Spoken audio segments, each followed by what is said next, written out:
அடுத்த டைம் நீங்கள் வீடியோ போடும்போது இதை சொல்லுங்கள். திருப்பூர் ஒரு கஸ்டமர் வாங்கினாருங்க என்கிட்ட, பாருங்கள் எவ்வளோ ப்ரைஸ் இருக்குது அப்படின்னு போட்டு காட்டினாரு அப்படின்னு சொல்லி நீங்கள் சொல்லுங்கள்.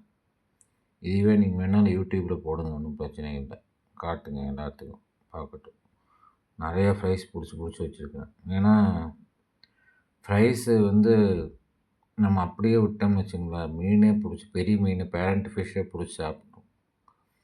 எவ்வளோக்கு எவ்வளோ கண்ணுக்கு தெரியுதோ அவ்வளோக்கு எவ்வளோ பிடிச்சி போட்டோம்னா நிறைய ப்ரைஸ் பிடிக்கலாம். ஒரு 100, 200, 200க்கு மேலே பிடிக்கலாம். நிறைய ப்ரைஸ் வருது. அதனால் பிரச்சனையே இல்லை. எப்படி ஒரு 50 ப்ரைஸுக்கு மேலே இருக்கும். நிறைய பிடிச்சி வச்சுருக்கிறேன். காட்டுங்க, இதையும் கூட நீங்கள் யூடியூப்பில் போட்டு காட்டுங்க எவ்வளோ ப்ரைஸ் இருக்குதுன்னு. கலங்களாக இருக்குதுன்னு பார்க்காதீங்க, ட்ரை வார்ம்ஸ் போட்டிருக்குறேன். அதனால் தண்ணி கொஞ்சம் கலங்களாக தெரியும். சரி, ஓகேங்க, பை.